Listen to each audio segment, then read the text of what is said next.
omumra emeboa na memuomuo emra someja for transfer giatum dia si echen de omampani aka fa ho ye de brem ye front man na ye bohwe ne de ani atre eye asoya ya omo no omo hwe akwan ye eso osoafo ya enkane na oda eye asoya na no wone emprempren ya osoafo no so oda asoya na no ene no omo ka ekwan ho asem na se bi ba ya omudia no baba isa ema ekowi ase asenso boache watotubi wade amane yewura governance agboza Honorable Kwadwo Ponkro na atutu bia mane ndisi amanye ko eche se taxes ahodo a ene wo mo dia banyantanga my Ghana ko mu no bibia de pefe se endi se amanye ko na my Ghana ensa asifom afia ko bia pem girls ni high school nyem frinshia no aduon 50th anniversary and I'm so my boss sabe me share himfie won be dey kakra bi ni apone ade amamo mo nkoso na mo ni yantra ko be se ade beba na wi epam ne bo mutie na send so family sense mo mu nyina da ya ba no boa na ade akwakoto OTEC tuni radio UTB e ho no me ba no sa so a abefo ntenta fidie Facebook no so no e OTEC 102.9 FM OTEC 102.9 FM foni edi hwe bia no ya de beba ba bia so sa na watimi anya bia hwe na wo hwe no menya pese min kumenya na wo che na mfefo so watimi anya bia hwe ensemu efro OTEC FM dandua mu ha no me okun ase asonwase Alhaji Naburi Street e wa Sokrama Mpomansiri mu a e be kwa akofa Bilal Radio Spain na Brochi Memo Gian Radio London Patmark Radio Above Radio and Afa Mansan Radio Breni Radio ni nyina da e UK Abrochi Memo Kings Radio ni TV Paris France Abrochi Memo na Afa Dachima Radio be fa bi wo Denmark Reku Sef Maso Mutwe e wo Belgium na Afa Sahara Radio so Aman Homene so e wo UK ni Monte so Sky FM Columbus Ohio USA Ebusiafo Information Center za odo atwe ho ahia Ghana mayimu atifi atoye ene apoye ensemi etwamentrenu e wo ho amome adehye anya bi atie Asepa Information Center e wo amekomdwom ho no Sompa Community Radio eno so e wo atwematachi Mayan Good Information Center e wo nkawe new site wadma and Jesus is coming again eno so e wo manso apropo na agina kireben e wo Christ Information Center eno so e wo achiase wansambre ewiase obi ani hoduma wadi na majaja ne center nmakua bia da roma no maye adomaye mmoa ya ensamudo ye bebe ne se kwadwom ne ade amamo ene anwumre Bryce Rapaz ya nkankyere mo se nyambiara wia no ebogu kwawo bomodin so ade beda wo no abeye anyinamode ade amawo e ba ne sa na ne dim so tonkwanta amapai abadwumefu o se mato adi o school so ahodo mato adi mumra no nya bi emfa emamo eno adanche a o se nkankyere mo se e bia na open solar panels obenya bi ade amawo hybrid inverters obenya bi di amawo gel batteries na afi eno danche a lithium batteries nyina da ebusu si atam solar water pump no omo no omode abawo eno efiro no abusuafo CCTV installation no obena kama edi ama wa bra unya oha bia ene wo yema wa afebo na wase yanka nkyere mo se modern asodo ani ebekere eye ebu akwa wobeba bia Ghana waterfo omaka kye ewo na modern aso befre awiaba ewo saa ma we se so 0559 500 550 0559 500 550 ana 0249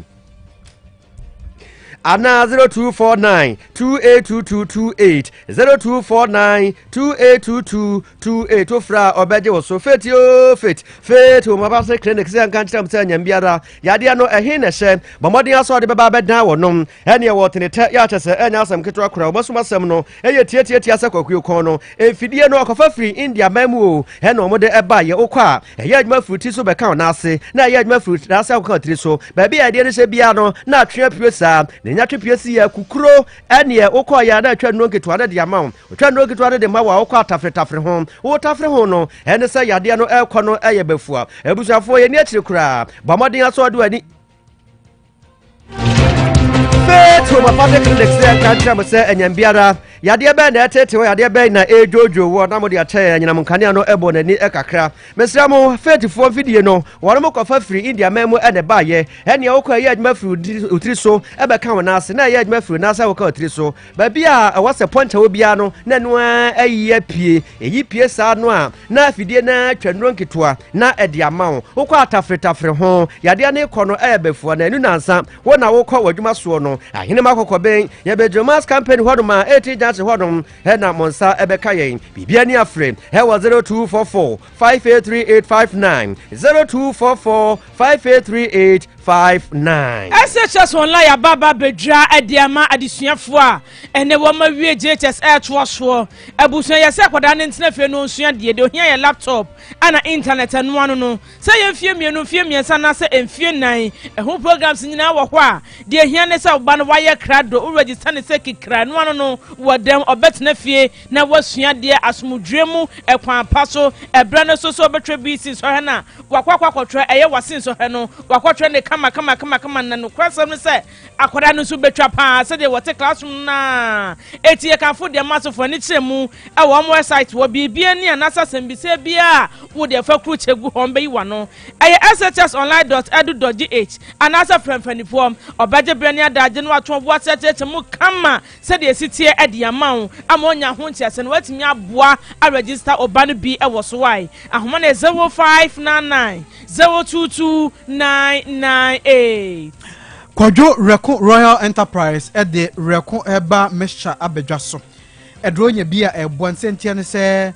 koko na tete wo pressure na so infections ahodo na ha wo sciatica na be man pon hode ne kofom oba fichi kro no ha ba mu a eye Reko Eba Mesha na de pentin krofa manidin bonemra ne okrase ni no adrontu ye do be to odro bia busa se wo okrase ne adron bi one wi a obo sample tech ye ni dance bia Promise Herba, repair from promises on my poor sack herba, Apidank, Misty Herba, no room no more, sack pharmacy or Patasa Blockhouse, will take from Abana Busse Jacqua, the councillor, Obenya Biama, Time FM, or Boas, no free from Motor Chuman, who do I just so Sabiano, a government hospital one from the school, Busa, and Nimha, Obenya Biama, Fred Mans, did Danny Herba, a top amazing herba nano, one etondi. Oh, Pebia to not to 4 boomer, money 0244 470067. Now we'll take from her. A distributor wa haja akona bani 0247 779819 yani madi ahia ene anwumre e wakasie eso eyeme trimuda hene nana kwasi wusu echam menimenu aba enoba afia aboajowa enafe Kwame a Jenimbo aten professor Kokoto afi sabno nie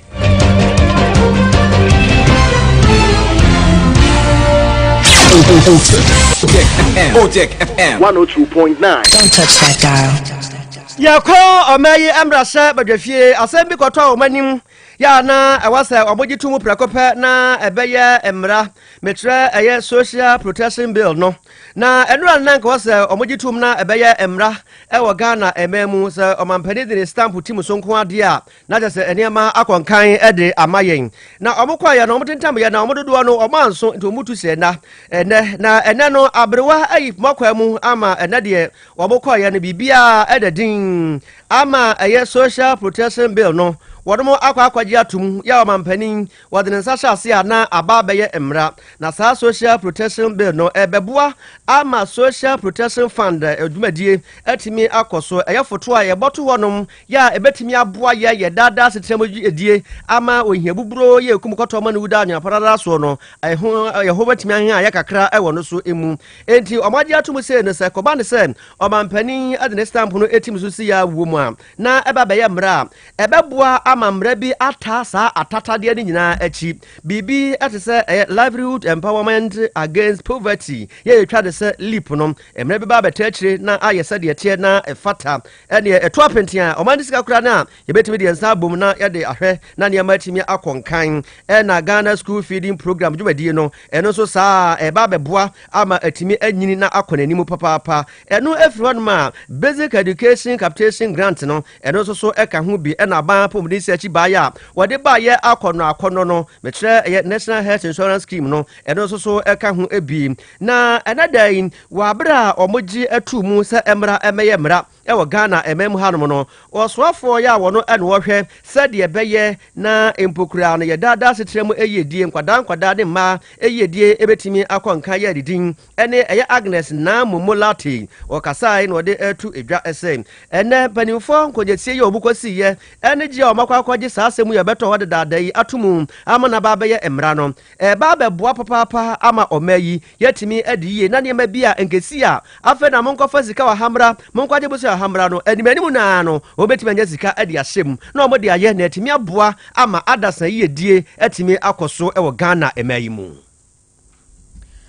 Yɛtoa kaseɛ ne so deɛ ne yɛde mokɔ ɔmampani atenaeɛ ɔmampani John Dramani Mahama ne wɔde atodwa ɛkyerɛ sɛ ɔhwɛ nananom ɛfiri ɔbɔ adeɛ bɔ ɛyɛ ewiaseɛ nananom ahofama som a wasom hwɛ amammerɛ ne amanneɛ ɛne ɔmanfoɔ nkabɔ mu ne ɔman ne kyekyereyɛ a nananom ayɛ bi paa ɛtie ne ani kwa ase yɛtoto wase ɛnom na ɔmampani da na de sɛ aberɛ a wabɛdi so sɛ mampani obɛyɛ de obɛtumi bi ase ne ɛbɛyɛ wɔman ne yɛbɛkaa nananom som a ɔmde som ɛde boa wɔman ne yiyeyɔ ebio ɛni die safata nananom bia no ɛbra so sɛ yɛde ma nananom etimi bo ma bibia etimi kwankan ɔmampani ka sɛ no wɔde ɛto dwa sɛ ɛnam sɛnti no ɛnɛyi yɛbɛka nananom paa ama ɔman ne yie de ne kyekye ne kan ko kwan pa ɛbɛfa so nyina no yɛde nananom bɛka ho ne mom ne nkɔba sɛ edwaba se ana ɛmna dodo na yɛbɛhu nanam sɛ sɛ mpraduasa wadenchi ɛyɛ kentagu so sɛ wɔn ɛbɛbidabi ne mom na bibia ni a yɛde nananom bɛka ho na nanam so sɛ bio wɔnyansa ne wadwo wɔde bo ɔman ye ye no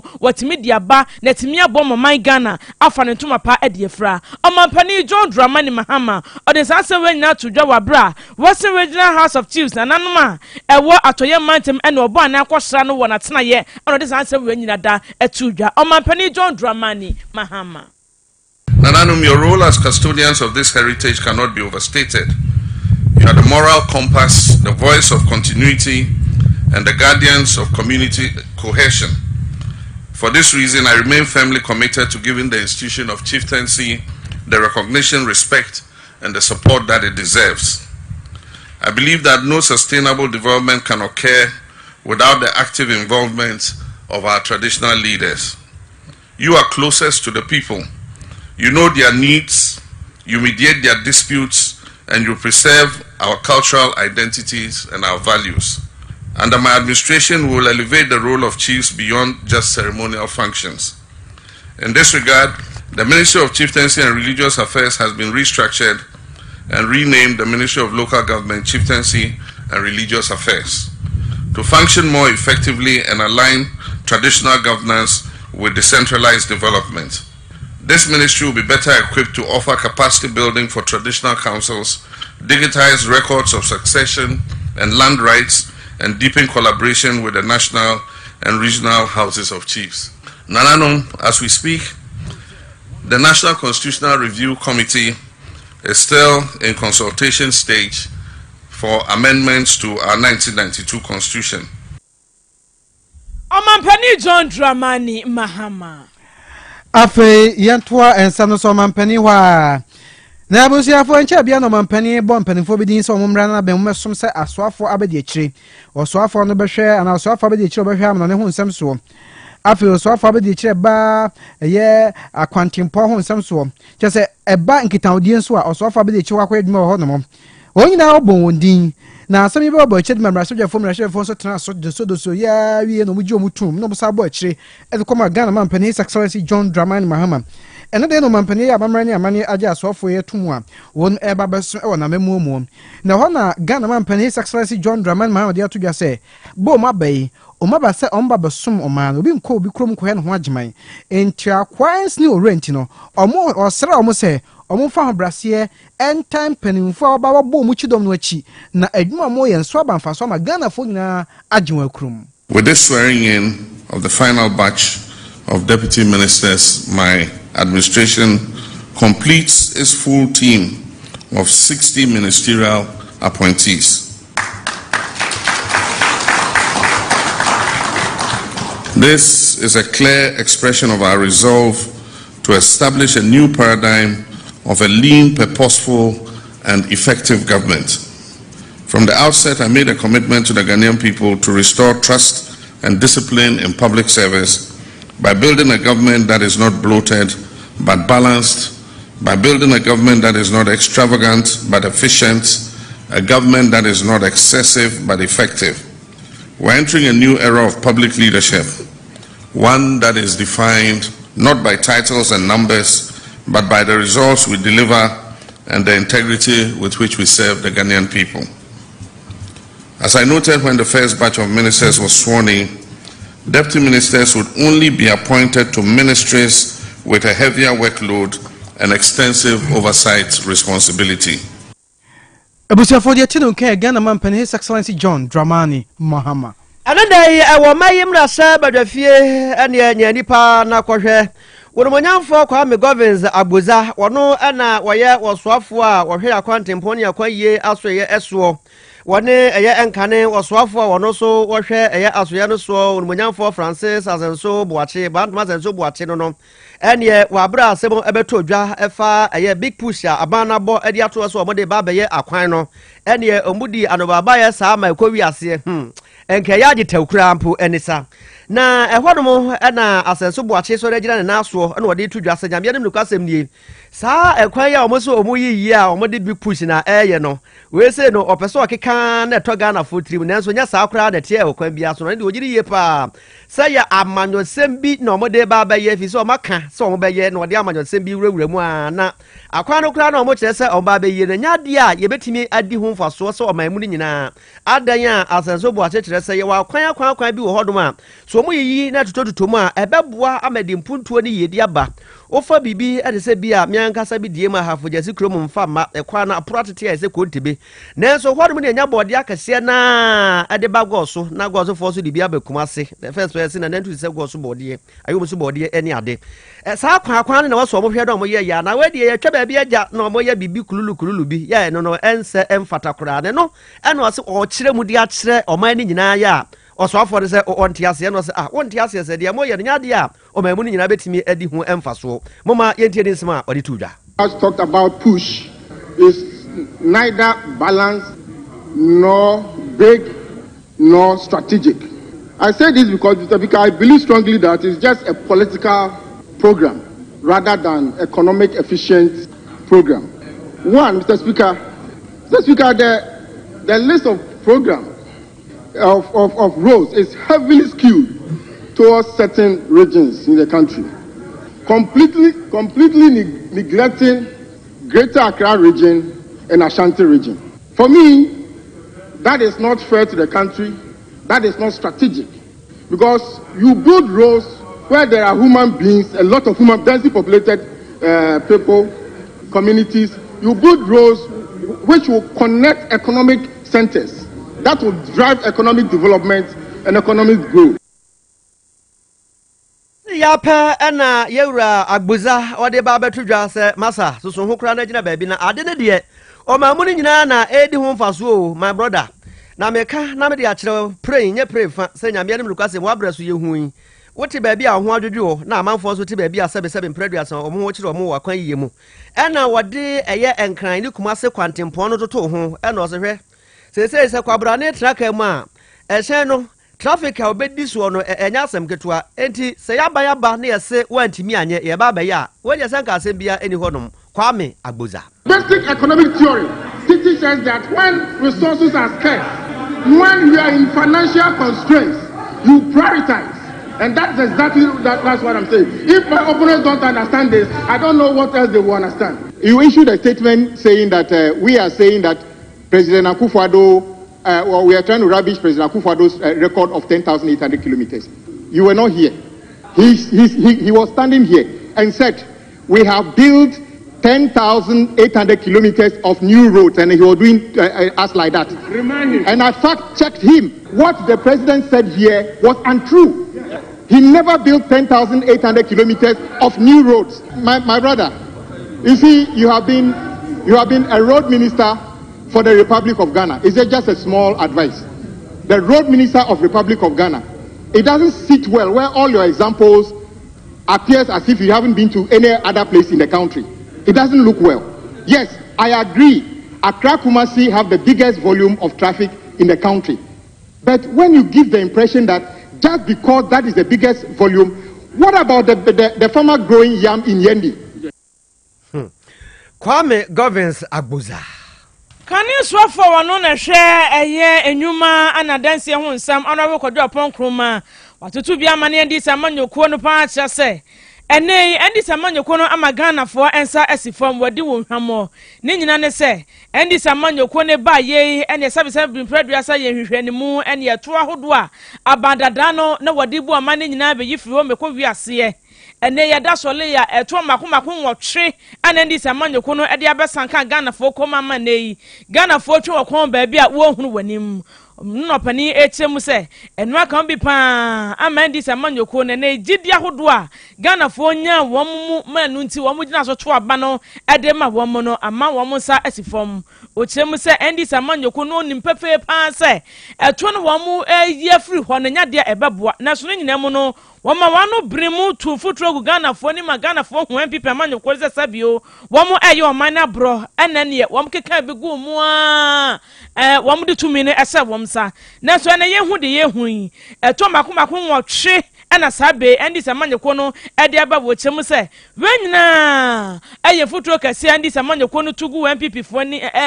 Ghana fo ni a ama wenyina da aba enu nti okakwa akosi se eye bossa kase endi samanyeko ni se nyada no aye hudo frada sem oba first no obeka kire yen se obi eto efri ho onfa to from ma no be wi no benya 102 billion Ghana cedis revenue. Unu ya kwa yo ponkuma ya na domkuma ma bi na no parliament se opani e dia wo kano se ampasero so betumi e dia e beboa na mmom dia ye hunu ne se dia wo kano untumi nye enye possible. The result ne bae no after oyi MPP balance a yejama no 11 billion Ghana cedis oyi fi aban account ni na mkogu finance ministry abra omba abemu no eno ne friend sweeping no o sweep 11 billion no what find the eto mako watche e de aba eto no de ba no wa sheda ntretese no wa money din fufro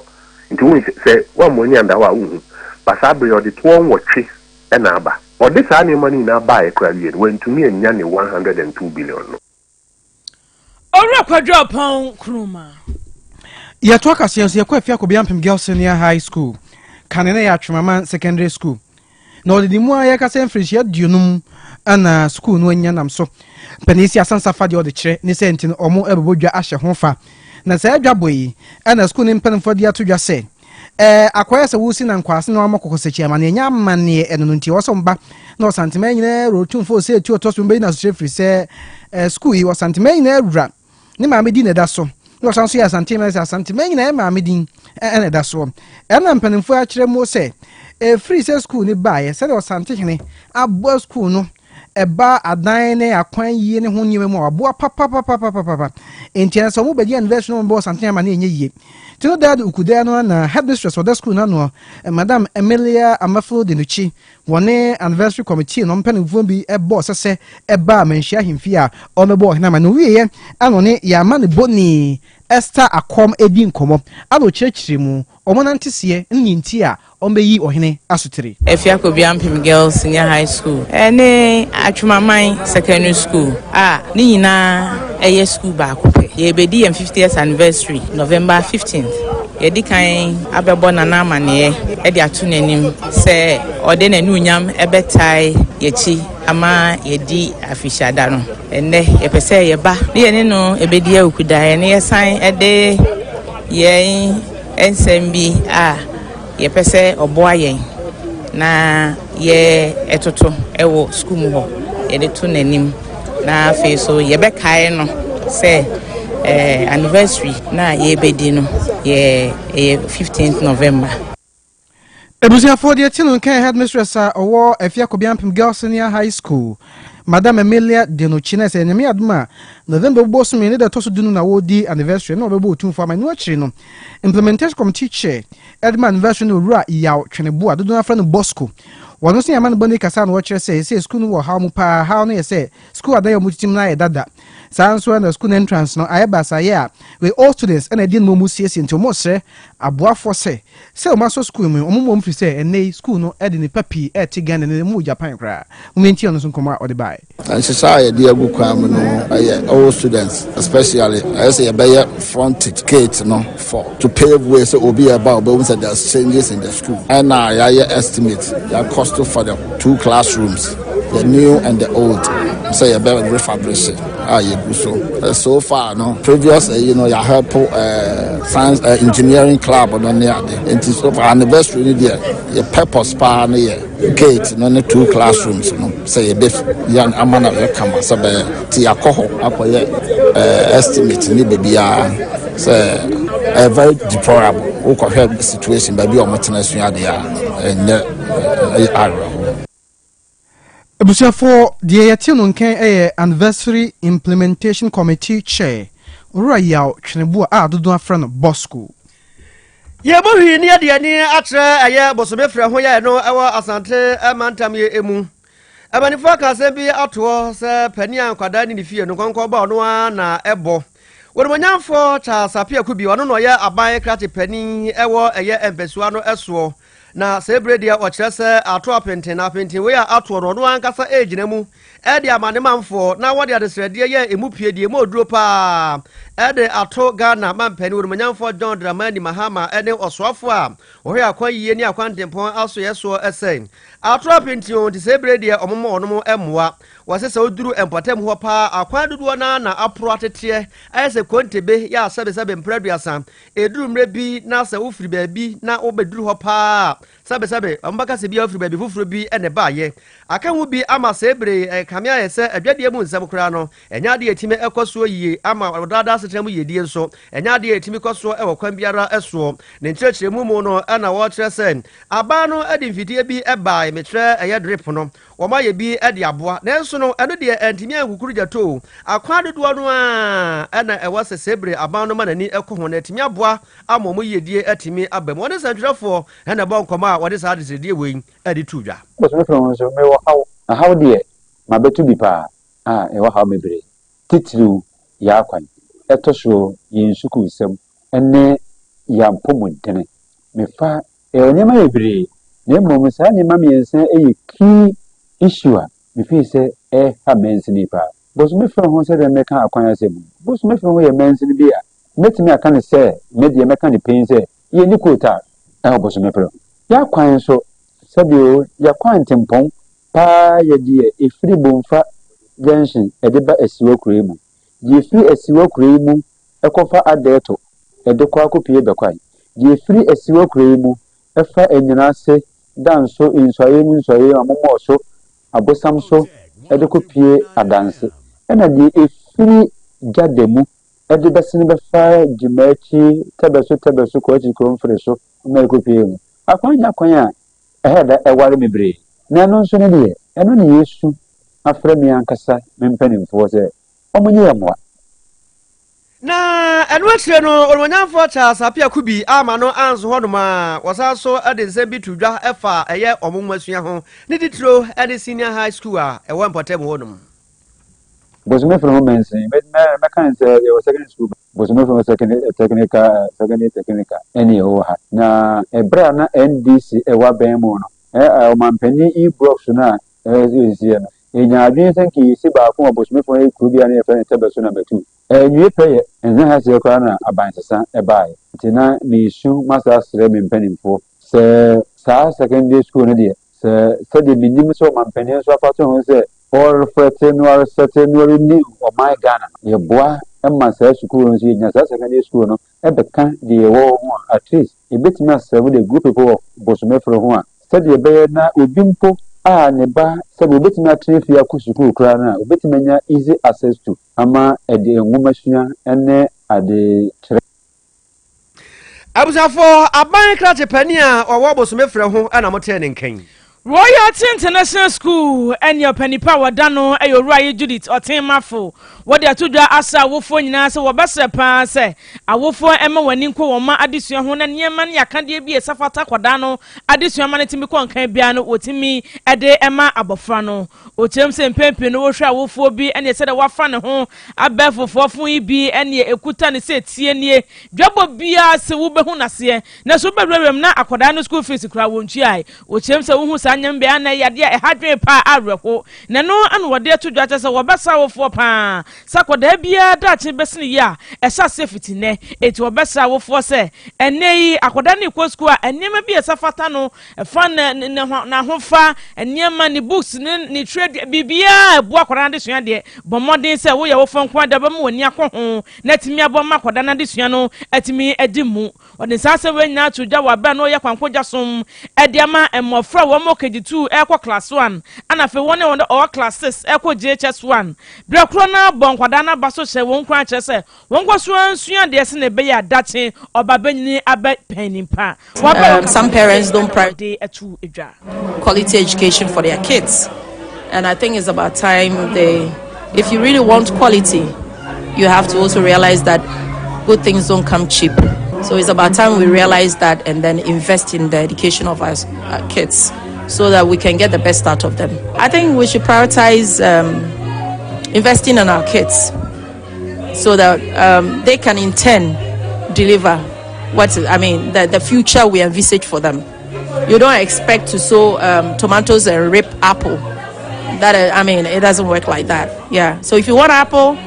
you sow apple, then you reap apple. You sow tomatoes, you reap tomatoes. So let's get that understanding so that school owners can also invest more. There are a lot private schools can do, but I'm sure some are challenged because when they do it, at the end of the day, they will not be willing to pay for it. That's why some of the things they take it out. But there's a lot I'm sure other private schools can also do.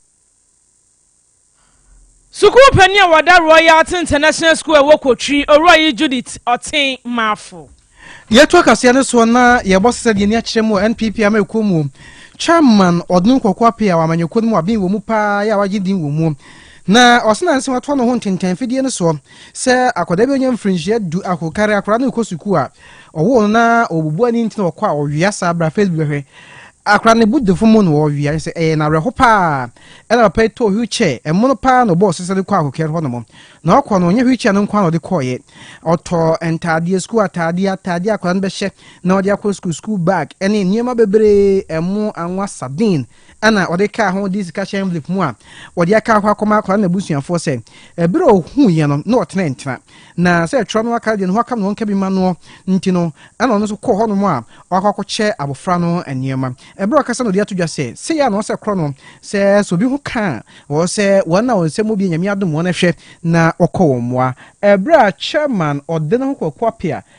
kasa wudwumadi no ase na abere wodane nyema na ma abofra na busuafo no mmienkyinkyiri mu a ode mai woni nkona ho biye na meso nchira eba ni social media ni na wase bu no go school na ogasi de wuti ya form ni so ni feature dana biya me ma do le so bu baba ntimeso woni ya de nkona e ba ya yi feature e de ba ya mo tira so go school bi sa de teacher no teacher no so wa be pa ya to le side books aye de ebreno lunch bag the boss is change how the school is quite idea and so e ka ho e de aba ya hu sira na wo bia form obi nya niam a wo de bia form no te no so die we ya o de kwa sorry e bi choba e de tari so be se the Friday aka ho you say panties na ya tobi eni papua eni eyi Enyandom chairman odun kokwapia koka owie ya pe wona gina na emoji niyama no aya kwala ne nana nana afia aboama ana afa assembly bedwini on potem honorable Mensa Mula omocha no kwaso mani asko kade no na omani na kra mo afom kra mo tie se obi abomachi omba ya kokam se kokade waye ni onyankopon hira apadi se chairman obi antimi no mapri ye mekane se inshranka obi ya madam ene ondam ne mpanyimfo me de aseda ebesi mo so na mo de ama me mai omodi ade fefe sei abre me nanan ye ni nna akora ye ni nna mpo se ye benya boafo enam madam so madam me waso ma meka mpo me hira wo no asefo mpanyimfo am ba ye nyina me de aseda ebesi mo so na madam me wura no o ma ba ye ade fefe sei de ama me nanan ase ama me ye wia ye de mo so mo de atachiri ni ye ni nna se be hu BBC e wa ha akora mi a wo school bi a me hu no enso boafo we ni nim se ne ba be ade fefe di amai te da bro wana kan mami ofre me ka kire me no me hu jure me sense ni obi a ne benya adaje e de fun aye saade no saade na o ye no amen ne emfa so papa ye de abaso papa ye da wase wate chama ye da mase ebusiafo we e ya de fefe chairman odon kokwapia obon mrane koka aye eno atimu asem no ye ko ano no ewo eye office south mansi kropo bedwa ya eno ewo asante emantemu na aban krachepani ya ho honom wone nananom